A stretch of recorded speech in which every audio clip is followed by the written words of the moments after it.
नमस्कार,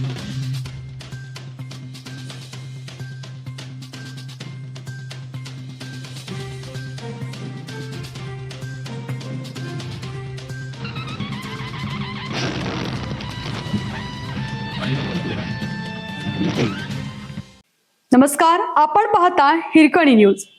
हिरकणी न्यूज प्रत्येक क्षण ताज्या घडामोडी आणि महत्त्वाच्या प्रत्येक बातमीसाठी नेहमी तत्पर. एकच जिद्द, शक्तीपीठ रद्द.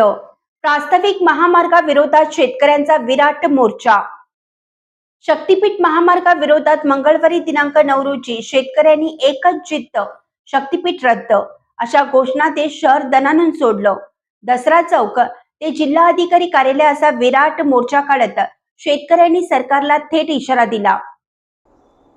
यावेळी हजारो शेतकरी, महिला आणि विविध पक्षाचे नेते रस्त्यावर उतरले होते. मोर्चात खासदार शाहू महाराज छत्रपती, आमदार सतेज पाटील, आमदार ऋतुराज पाटील, स्वाभिमानी शेतकरी संघटनेचे नेते राजू शेट्टी यांच्यासह अनेक नेते सहभागी झाले होते. कोल्हापूर, सांगली, सातारा आणि सोलापूर जिल्ह्यातील शेतकरी मोठ्या संख्येने मोर्चात पाहायला मिळाले. मोबदल्याचे पैसे पिशवीत भरून काय करायचे? आम्हाला शेतीच हवी, मुलांना नोकऱ्या नाहीत, मग खायचे काय? असा संतप्त सवाल महिला शेतकऱ्यांनी उपस्थित केला. रक्ताचे पाठ वाहतील पण शक्तीपीठ महामार्ग होऊ देणार नाही असा निर्धारही आंदोलकांनी व्यक्त केला.